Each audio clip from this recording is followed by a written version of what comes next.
Hello guys, कैसे हैं आप लोग। आई होप अच्छे होंगे और अच्छे से पढ़ाई भी कर रहे होंगे। तो फ्रेंड्स, जैसा कि हम लोगों ने हल संगीतक डॉक्टर बाबूराम सक्सेना कृत संस्कृत व्याकरण प्रवेशिका में हल संधि तक हम लोगों ने अच्छे से कवर कर लिया। आज हम लोग विसर्ग संधि के बारे में जानेंगे। तो अगर इसके पहले की वीडियो को आपने नहीं देखा है तो इसी चैनल पर जाकर देख सकते हैं, और चैनल पर नए हैं तो चैनल सब्सक्राइब कर लीजिए और बेल आइकन भी प्रेस कर लीजिए। तो चलिए देखते हैं विसर्ग संधि। इसमें है पदांत सा तथा सजुस शब्द के सा के स्थान में, यानी इसका सूत्र हो जाएगा स सजुसो रूह।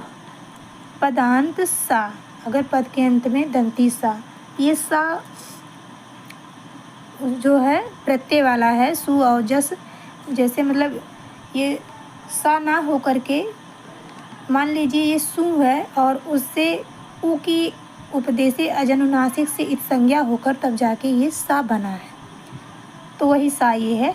तथा सजुस शब्द के, अगर सा रहे दंती या सजुस शब्द के सा के स्थान में रा यानी रुत्व हो जाता है, तो वही ये संधि है कि सा सजुसो रू। अब है इस पदांत रा के बाद, अब जो रा हो जाएगा, अब उस रा के बाद अगर खर प्रत्याहार यानी वर्गों के प्रथम और द्वितीय, खर प्रत्याहार में आते हैं वर्गों के प्रथम और द्वितीय और सा सा सा का कोई वर्ण हो अथवा कोई भी वर्ण ना हो तो रा के स्थान में विसर्ग हो जाता है। अब एग्जाम्पल देखिए तब आपको अच्छे से समझ में आएगा। जैसे अब ये है रामस प्लस पठति, तो ये जो सु का सा बना है, ये उपदेश अजनुनासिक से संज्ञा उसका मतलब हुआ है, और हलंत्यम से तस्य लोपा से उसका लोप हो गया है। और रामस प्लस पठति यानी इसके इस दंती सा के आगे खर प्रत्याहार का वर्ण है, तो पा खर में आता है, तो रामस प्लस पठति तो हो जाएगा, यहाँ पे बताया गया नियम में कि सा का यहाँ पे रा हो जाएगा अगर खर प्रत्याहार आगे आएगा, तो रामर प्लस पठति। अब यहाँ पे फिर बताया गया है कि जो रा बनेगा अगर आगे खर प्रत्याहार आएगा तो वो विसर्ग में कन्वर्ट हो जाएगा, तो इसी तरह से बन गया रामः पठति। आई बात समझ में। अब है आगे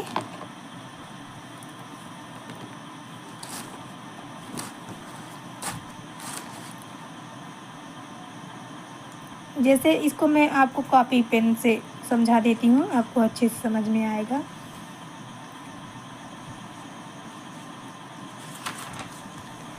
जैसे रामस पठति है, देख लीजिए,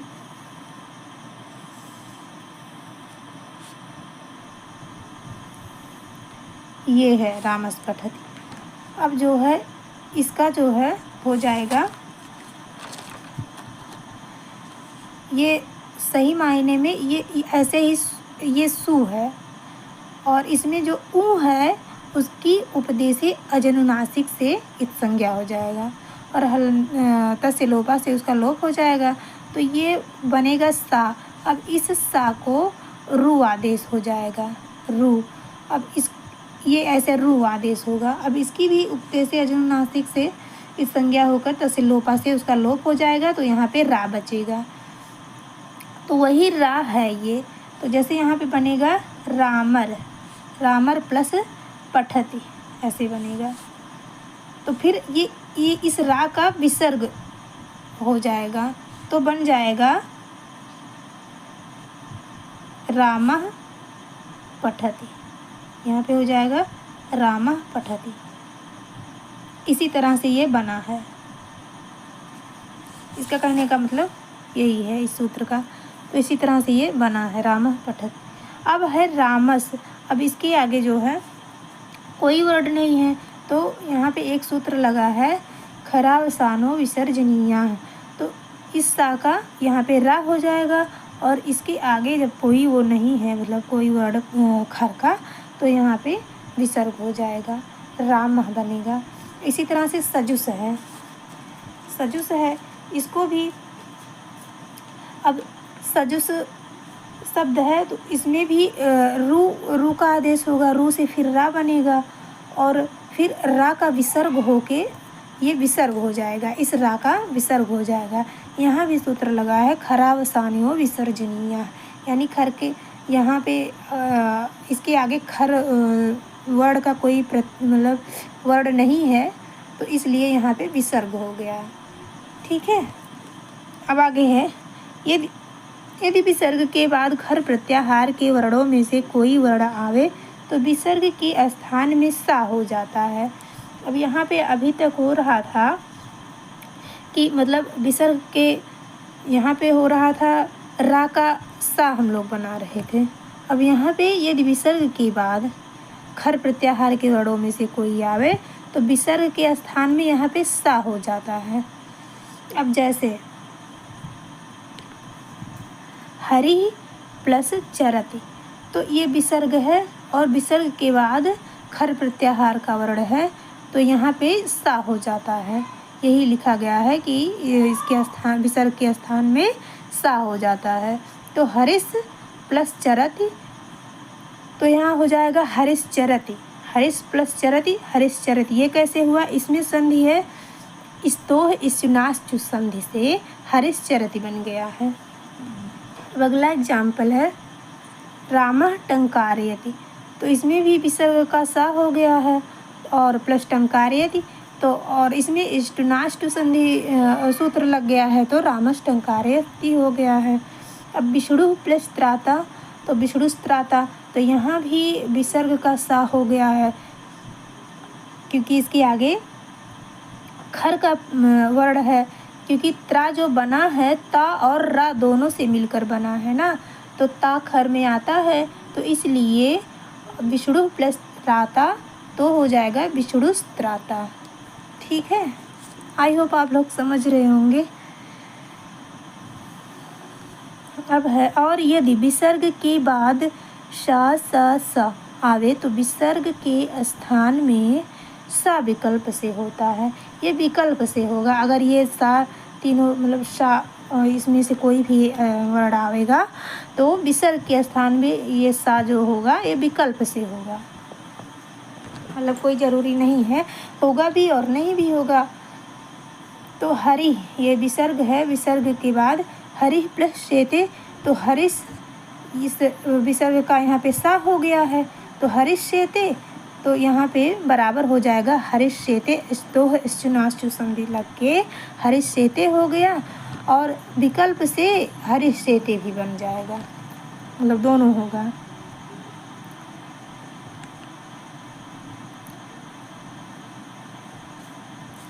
अब है रामा प्लस षष्ठा, तो रामस षष्ठा या रामा षष्ठा दोनों होगा। इसका मतलब रामस षष्ठा ऐसे करके रूप बनेगा, राम ये मूर्धन्य आधा सा पूरा सा और फिर आधा सा ये ठा, रामस षष्ठा, इस तरह से रूप बनेगा इसका। अब है अगला, परंतु यदि विसर्ग के बाद अगर विसर्ग रहे इसके बाद क ख प फ में से कोई वर्ण आवे तो विसर्ग के स्थान में या तो विसर्ग ही बना रहता है या का तथा खा के आगे रहने पर, या तो विसर्ग ही बना रहता है या का तथा खा के आगे रहने पर जिह्वा मूलीय तथा पा और फा के आगे रहने पर उपधमानीय हो जाता है। जैसे एग्जाम्पल देखिए, एकह काकह, तो ये विसर्ग बना रहेगा, एकह काकह भी होगा, या ये जो है जिह्वा मूलीय, अगर का खा के बाद यही अर्ध विसर्ग का चिन्ह आएगा तो उसको जिह्वा मूलीय कहेंगे, और अगर पा फा के बाद आएगा, पा फा के पहले आएगा तो उसको उपधमानीय कहेंगे।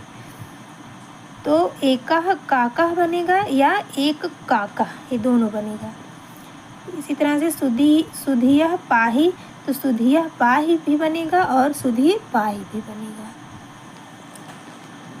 अब है अगला, यदि विसर्ग के बाद आने वाले खर प्रत्याहार के वर्ण के अनंतर यानी बाद में सर सा सा सा प्रत्याहार का कोई वर्ण आवे तो विसर्ग के स्थान में विसर्ग ही होता है। जैसे मतलब कोई वर्ण है, यदि विसर्ग के बाद, यहाँ एग्जाम्पल देखिए तब समझ में आएगा।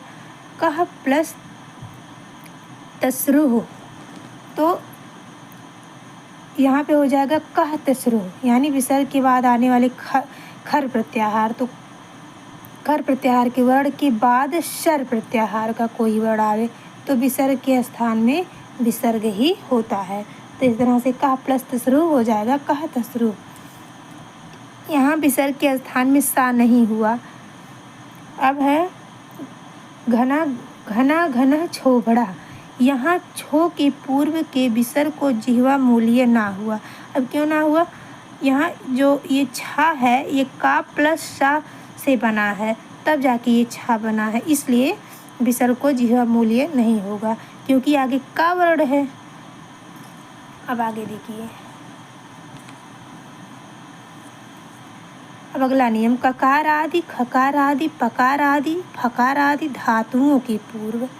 जैसे इसका मतलब है जैसे कोई वर्ण का से शुरू हो रहा है कोई धातु, और से खकार आदि से खादती, पकार आदि से पच धातु से कोई संबंधित, फकार आदि से फलती, इस तरह से धातु के पूर्व यानी पहले यदि नमः तथा पुरः शब्द गति संज्ञक के रूप में आए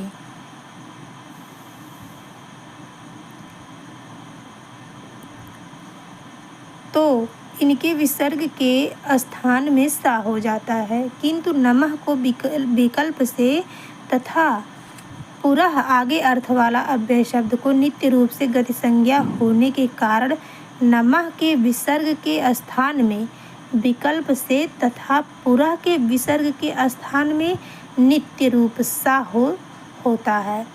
यानी नमः के जहाँ विसर्ग उसके स्थान में विकल्प से होगा और जहाँ पुरः शब्द रहेगा उसके विसर्ग के स्थान में नित्य रूप से सा होता है। अब जैसे नमः प्लस करोति, तो यहाँ पे विकल्प से नमस्करोति भी होगा और नमः करोति भी होगा।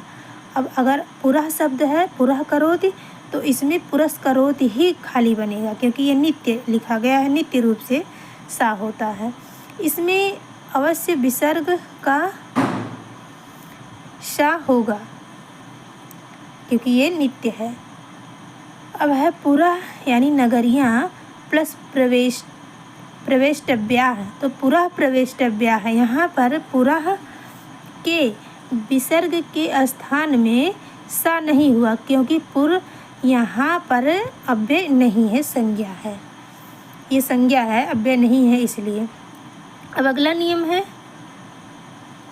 यदि तिरस के बाद, ये तिरस शब्द है, इसके बाद का ख प फ आवे तो सा विकल्प से बना रहता है।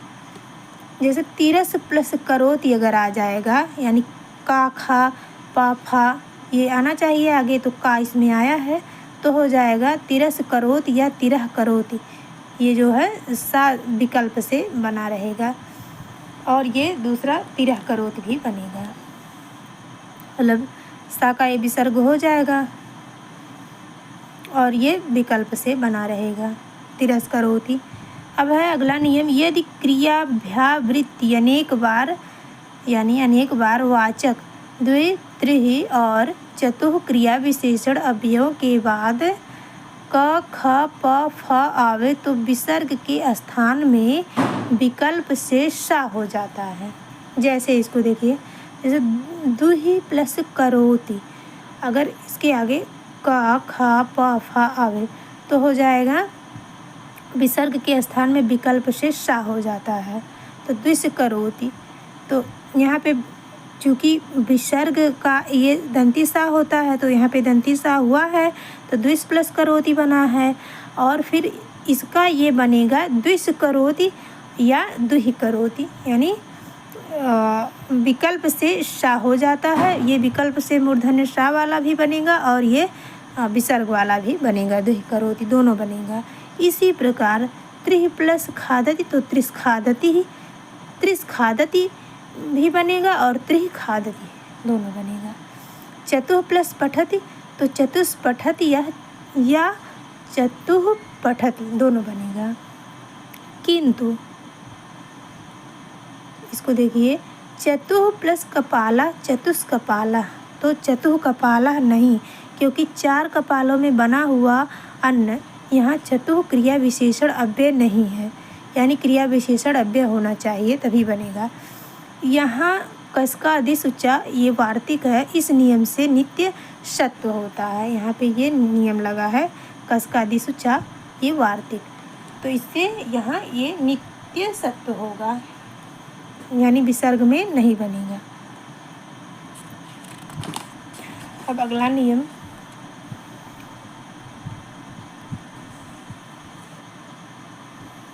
अब है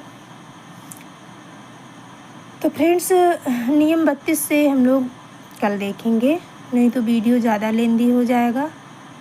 अगर आप चैनल पर नए हैं तो चैनल को सब्सक्राइब कर लीजिए तब तक के लिए।